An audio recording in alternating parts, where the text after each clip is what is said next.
Teachers, I am Sarah Williams Gregg, and I'm extremely happy to be your facilitator this afternoon to conduct this workshop on literacy, maths, science, and art using the project approach.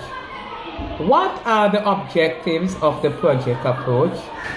The project approach allows the children to create, research, and explore different areas that they want to learn about. It also allows children to become creative and independent so they can function better in school. The project approach, according to research, refers to a set of teaching strategies that enable teachers to guide students through in-depth studies of real-world topics. There are benefits to be derived by using the project approach. The project approach gives students an opportunity to feel highly motivated and actively involved in their own learning, leading them to produce high-quality work and to grow as individuals and collaborators. According to research, the project approach also supports children's intellectual development while also providing context for the application of their growing academic skills. The topic web. What is the topic web and why is it important? The topic web, according to research, is a visual thought organizer. It is a way to characterize questions and understanding of a particular topic or theme. It is important as it provides a good way of finding out what the children already know or what they would like to learn about a particular topic. Here is an example of the topic web. For the main theme, which is hummingbird, we can have children learning about the homes of the hummingbird, which includes trees, nests, rocks, and the beach. We can also have them learning about the movements of the hummingbird. They run, they fly, they swim. Also, where to find the hummingbirds. We can find them in trees, at the pet shop, forest, or even at your homes. At their homes, sorry. Then we have the diet of the hummingbird. They eat plants, they eat worms, they eat bugs, and they even eat seeds. The name of the young bird. It is called a chick. How are the birds cared for? Well, they must be protected, they must be given food, they must be given water, and they must be given a shelter. Here is a web showing how we can integrate the different subject areas using different activities. For the area of maths, we can use activities like, we can have the children using activities like this, learning about the size of the birds, the number of wings, the shape of the bird.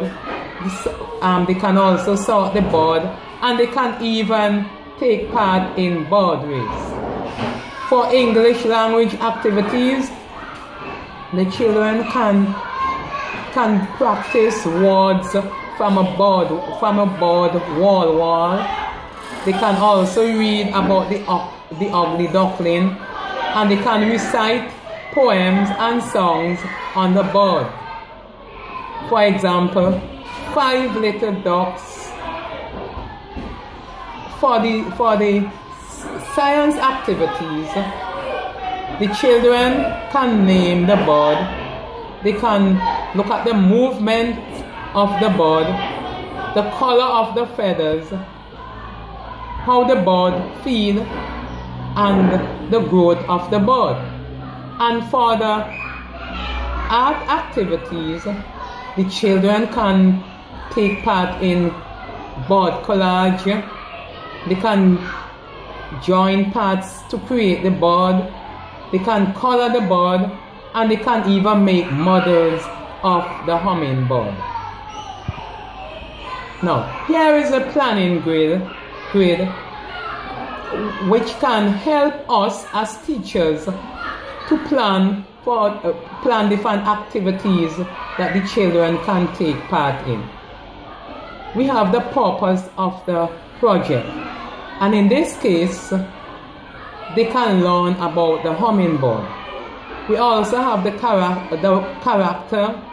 characteristics of the students, also the concepts, things that they can learn about the hummingbird, the objectives that the children will develop, the activities that they will participate in, also the expected learning outcome, the evaluation of the students. For example, we can use checklists to evaluate them, or we can use observation, and the materials that are needed to do the different activities.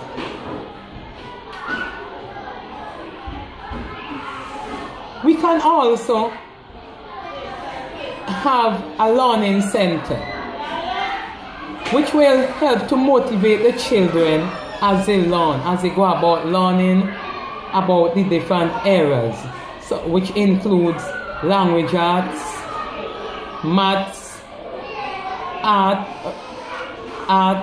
and science. For the area of language arts, they can participate in reading books based on the hummingbird, or even reading picture books, and all is based on the hummingbird. They can also look at the models of the hummingbird and describe that bird.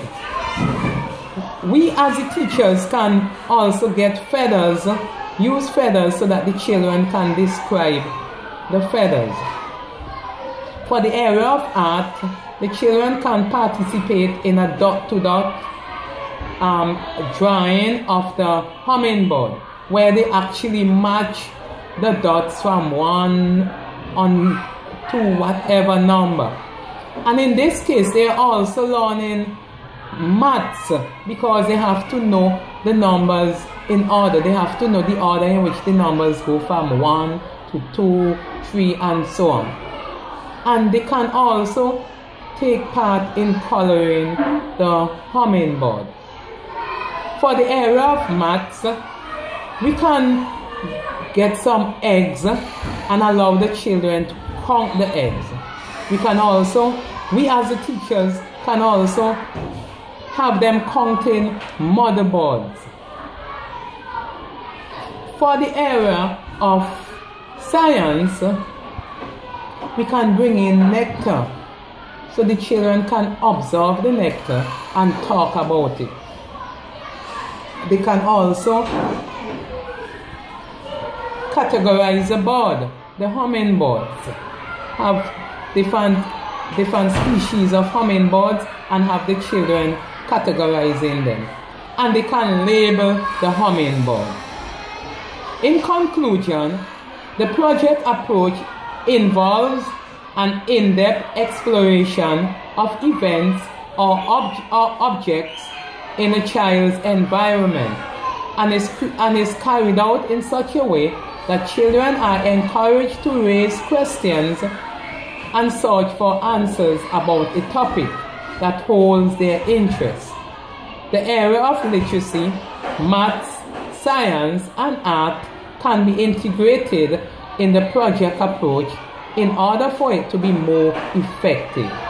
And thank you very much, teachers, for listening and for your participation.